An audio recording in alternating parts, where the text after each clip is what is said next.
Hi there. In case you don't recognize me, my name's Pat O'Neill, Patricia O'Neill. Now don't confuse me with the former movie star. A lot of people have done that, and I have to correct them. You're wondering why I'm here? I'm here because I'm going to read you a story. Why am I reading you a story? It's because I've written a book. I'm 81 years old, and my time's running out, and I'm still looking for a career. And why not a career in writing stories? I'm going to read a story to you that's from my book that I've written. I've got 100 stories, and they cover a lot of subjects. But this story is one about a friend of mine in Tennessee. I think you'll enjoy it. It's entitled Blessing, that's her name. How do you describe a person with a name like Blessing? Somehow in your mind you picture a child with the beauty of an angel and a personality that goes with it. But my Blessing was anything but that. She was plain and tall, and her weight was a fraction above normal. When she opened her mouth, no matter how big the crowd or how loud the thunder, you could hear Blessing's voice sounding like cymbals above it.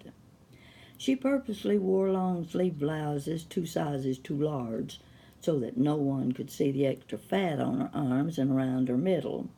I can sympathize with that.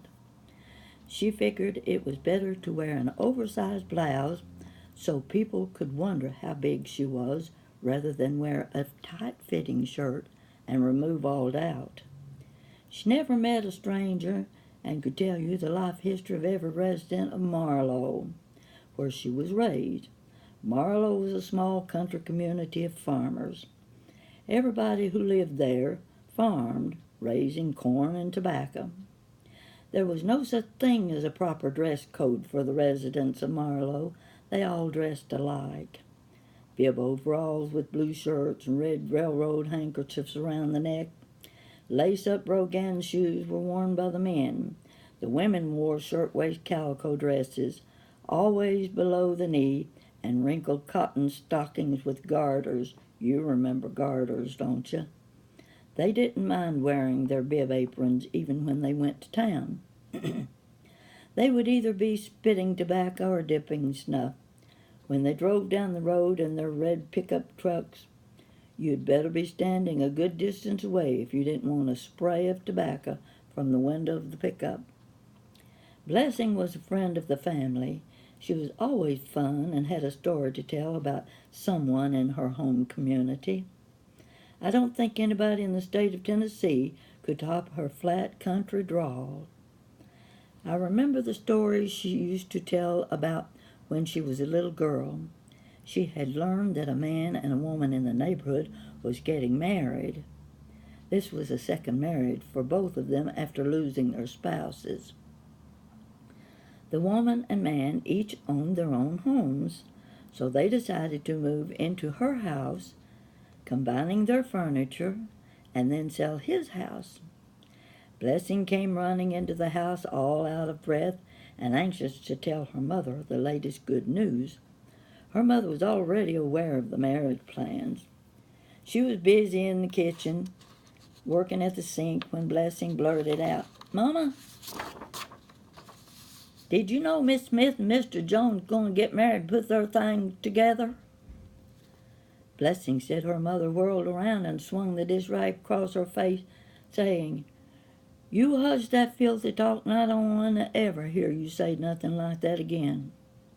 Blessing could never figure out what she had said wrong. On occasion, my sister, Benna May, Blessing, another friend named Mabel Farmer, whose name fit her perfectly, and I would take short weekend trips together. Mabel had the driest sense of humor of anyone I had ever known. Everything she said was funny. She could make the recipe for day-old bread and lumpy mashed potatoes seem funny. No matter where the four of us went, it became a rolling in the floor kind of funny. It was the early 80s, an era when every female in America wore a gold chain around her neck. You remember those days, don't you? Status depended on how long the chain was, how thick the gold.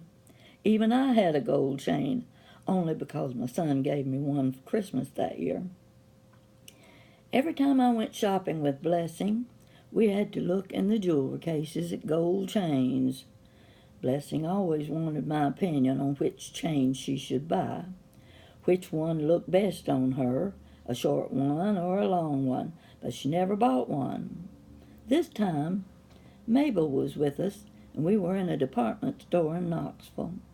Again, Blessing was lifting one chain after another from the jewelry case and saying, "Which one do you think looked the best?" Before I could answer, Mabel walked up and said, "Blessing, what difference does it make which one you buy? It'll just get lost in the wrinkles of your neck." I didn't think I was going to make it to the nearest restroom. Blessing didn't buy a necklace that day either. One weekend, I was driving to Lexington, so I asked my sister and Blessing to come with me. My son was going out of town, and he offered his house to us for lodging. We arrived on Friday night and got up early Saturday morning to plan our day. Blessing had never been to Shaker Village at Pleasant Hill, so that was where we headed first. We toured the entire village and had lunch there as well. The straight from the garden vegetables were wonderful. She got to sample the Shaker lemon pie for the first time.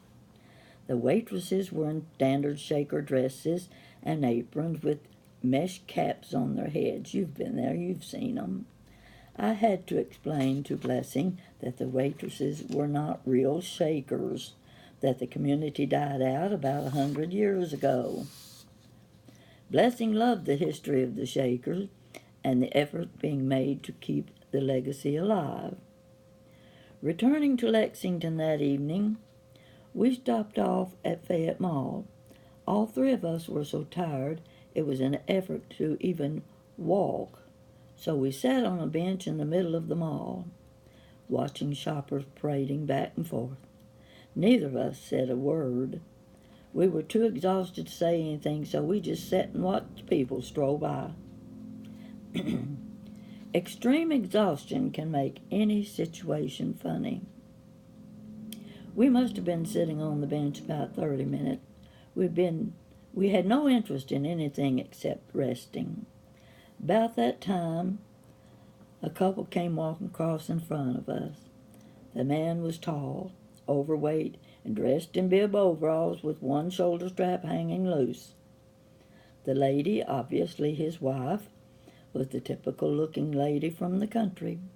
They walked slowly. Each of us was observing them very closely when Blessing suddenly spoke up and said in her standard country drawl, "I believe they're from Marlow." Our muscles relaxed and we could not control our laughter.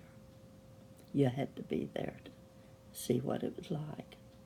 Blessing lived next door to an elderly couple who, every Saturday evening at 6 o'clock, turned on the television to the Lawrence Welk Show. Blessing was right there with them every week. They would have been very disappointed if she didn't show up. As she used to say, "Just how much of Lawrence Welk can you take?" Well, she took him every Saturday evening until the old couple had passed. I see the reruns of the show today, and I think of Blessing. No matter the occasion, when Blessing was with us, we could count on an outburst of laughter. Each year at Christmas, I receive a greeting card from the fantastic lady bringing me up to date on her life and family. She has challenged and defeated the cancer monster many times. She has had spirit and strength to conquer all of her battles. At the age of 93, and without assistance, she walked into the local funeral home to say goodbye to my sister Benna May, her lifelong friend. Now that's just one of my short stories. Most of my stories are 2 to 4 pages long. And by the way, See this picture right here? Well, that's a cross-stitch painting. Not a painting, it's a cross-stitch sampler that I did back when I didn't need glasses. This picture is one I love.